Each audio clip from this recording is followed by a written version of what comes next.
Can autistic people have friends? Stick around to find out.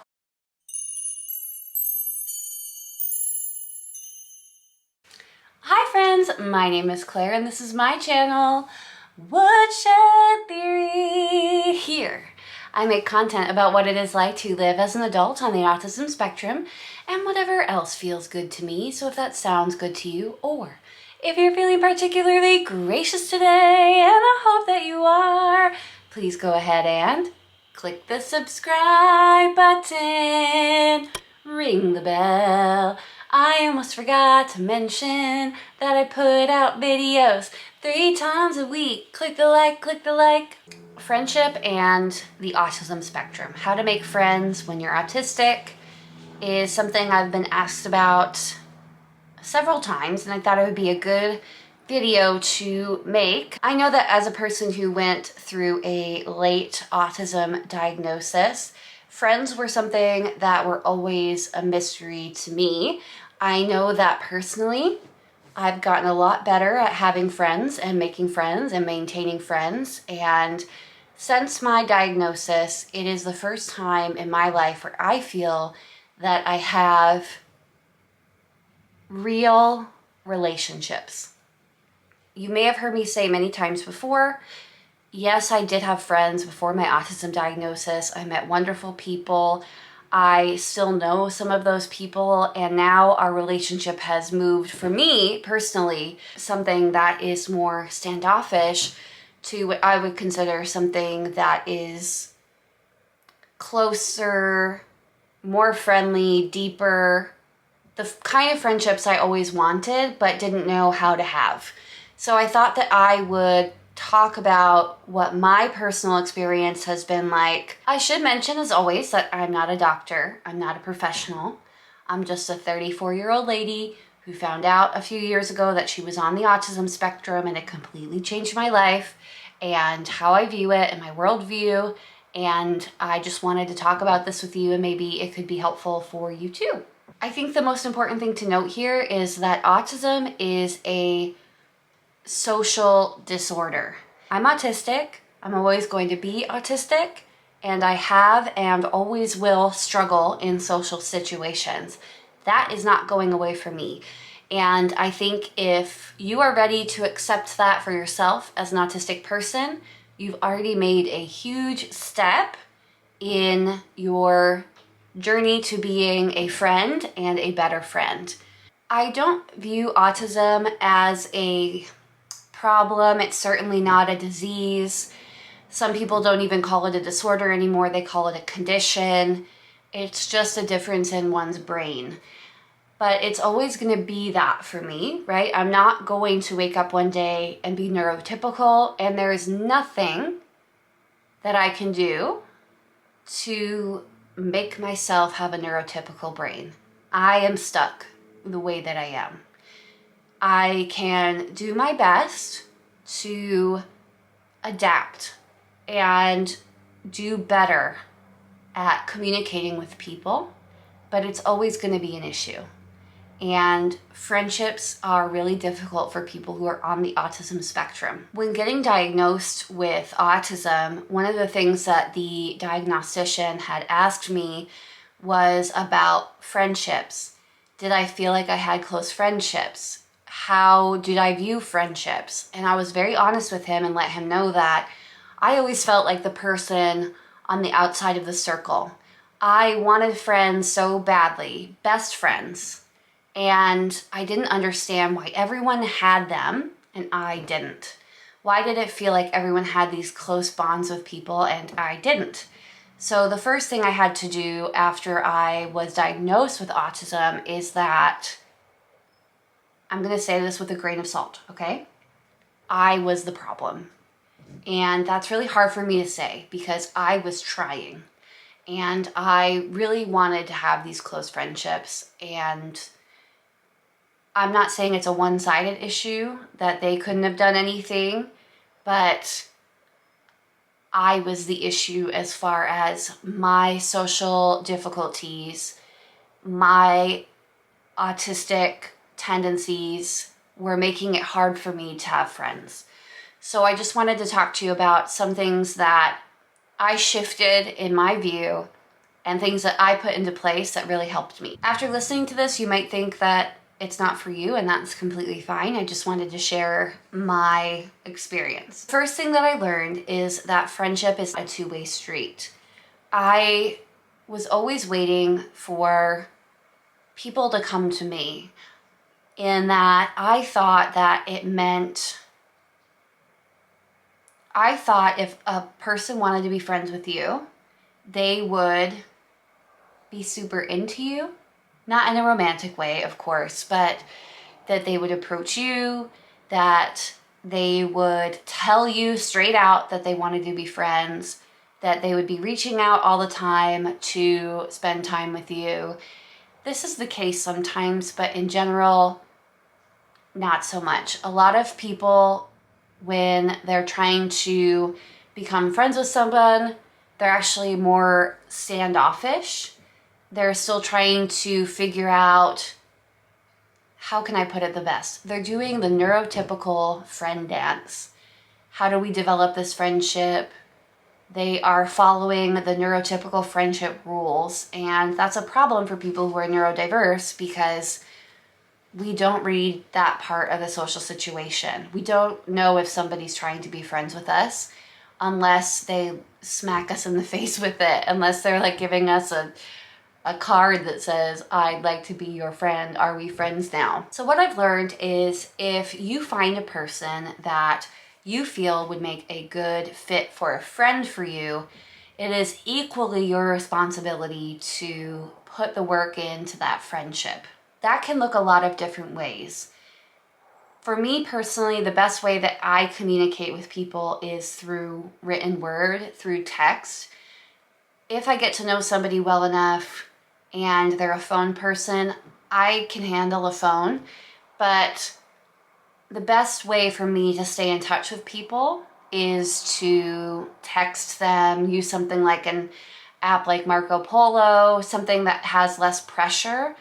That really helps me a lot, because as soon as I have to be actively speaking and in person with people, it can take a lot out of me, and then my side of the friendship, the giving side of the friendship, can suffer. So I had to really find what worked for me as far as how can I show people that I want to be in touch with them and show them that I'm interested in being in touch with them. So the first way was to establish that I needed to figure out, how do I best communicate with people? That is through texting, through the internet. That's how I'm most comfortable. I often forget to reach out to people, and honestly, I usually put it on my to-do list. As a person who struggles with time blindness, it can be really hard to remember to keep up friendships. So if I realize that I haven't reached out to friends in a week or so, I will put it on my to-do list and reach out to different friends. It's really important to maintain your side of the relationship, because you don't know what other people are going through. And that can be difficult for an autistic person to realize, because we tend to be very insular. It's not that we don't care about people. We just are focused on what is going on with us and not with other people. And it's important to make sure that you're making the effort to reach out as well. Another thing that was really helpful for me is laying out expectations with my friends.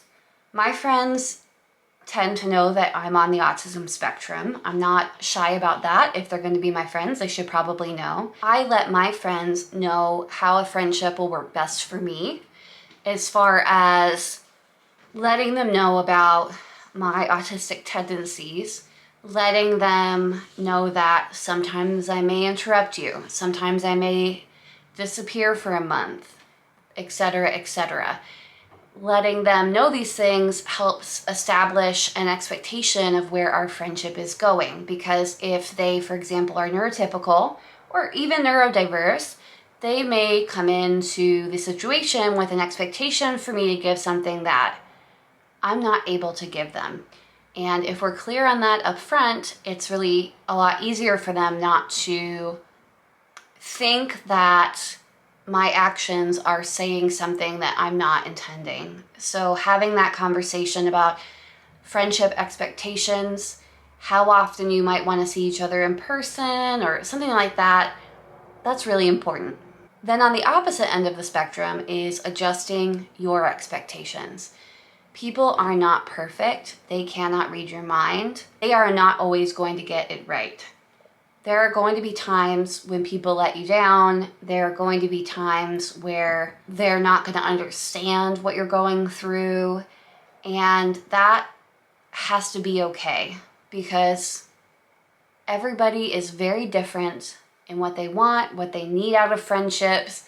And if you want somebody to be understanding of you and your needs, you have to be understanding of them and their needs. The biggest thing that I have learned as far as friendships is definitely working on my communication skills. You may have seen my video about why autistic people interrupt all the time. That's a good one if you want to go and watch it. But something that I really struggle with as an autistic person, and I know friends from before my diagnosis will attest to this, is listening to what people are telling me. I am a lot better at it now than I used to be, but it's still something that is difficult for me. Making sure that I am taking in the information that people are giving me without thinking about how I'm going to respond or changing the subject. It really hurts a friendship if you aren't able to allow somebody to express their feelings and be a safe place for them. Then they're not going to be coming back to get that from you. Maybe that's not what you want out of the friendship, but if it is, then you really need to take that into consideration. My biggest area for improvement, other than the listening, is asking people questions about themselves and then listening to them answer the questions about themselves. As an autistic person, it's really difficult for me to remember to care about what's going on in other people's lives. It's not that I don't care, it's just that I don't think about asking. So in my mind, if somebody has something cool or hard or something going on in their lives that they want to share with you, they would tell you. But that is not always the case. Sometimes they're looking for the opening to share. And that comes through you asking them questions about how they're doing, what they're going through, their special interests, etc. Giving them that space, not hogging the conversation. You will be amazed at how your friendships change with just that tweak. It's amazing.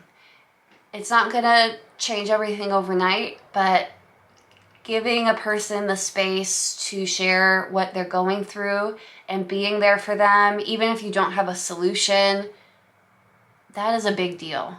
So that's one of my biggest things that I have changed that has helped me immensely and allowed my relationships to be deeper, because it's not something I was able to do before I knew about my diagnosis. Where do you meet friends, I guess, is the second part of this video, because a lot of people who are on the spectrum struggle to find people. Well, I would say the internet is a great place to meet friends if you're on the spectrum, because a lot of us struggle with being in face-to-face social situations. I've met a lot of friends through YouTube, Facebook groups, different social groups on the internet. I know that there is a Discord channel for people with ASD. These are great places that you can be looking to find like-minded people on the internet. Maybe you have a specific special interest. Of course, if we're going to talk about autism, we should talk about that because, well, it's just what we want to talk about all the time. So finding people who are interested in the same things as you and don't mind if you talk about, for me, yarn, maybe for other people, reptiles, trains, whatever, that's a great place to start. So whether you find a local group where you can meet in person and feel safe with people who are talking about your social interests, special interests, or if you're finding that online, that's a great place to start. Another thing you might want to do is look into volunteering opportunities. That's a great way to meet new people. Some people find new friends, religious groups, through hobby groups, through music that they like, maybe going to concerts. These are great places to find new friends, meet new people, but I just wanted to highlight the internet because it is hard. It's hard to meet new people when you don't like leaving the house. So another thing to think about is finding other autistic friends. I'm not saying you shouldn't have neurodiverse friends. I am saying the nice thing about finding autistic friends, other autistic friends, oh, I just got emotional all of a sudden, but it's so nice to be able to find people who understand what you're going through and how to be a friend to you, especially if you're new to having friends. Finding friends who are on the spectrum and can walk you through how to be a good friend to them, and you can walk through with them how to be a good friend to you, it can really be a game changer. I'm a little ashamed to say that before my autism diagnosis, I did have friends who were on the spectrum, I'm sure, but I was always trying to befriend neurotypical people because I wanted to be like them so badly because they seem to have it together. But I've personally found that finding friends in the neurodiverse community has allowed me to have much deeper, more meaningful relationships, at least to start. I do have neurotypical friends. They're very understanding, but they can't ever understand me like my neurodiverse friends because we have something so big in common that even though we might be totally different, we can be more understanding with one another. These are just some of the things that I've learned about friendships since my diagnosis, but they've really, really helped me. I would love to hear in the comments what your thoughts are on this topic. Do you feel, since your diagnosis, now that you understand yourself a little bit better, have you been able to develop more friendships? I've heard from people who are subbed or in the comments before that they don't have friends, or they do have friends, or this is my version of friends, and that has been really interesting for me. I'm just sharing my personal experience and I'd love to hear yours. So please go ahead, sound off in the comments, start a conversation. We're all out here helping one another as a part of the ASD community. I hope that you guys have a wonderful day. I love you very much and I will see you on Friday. Bye.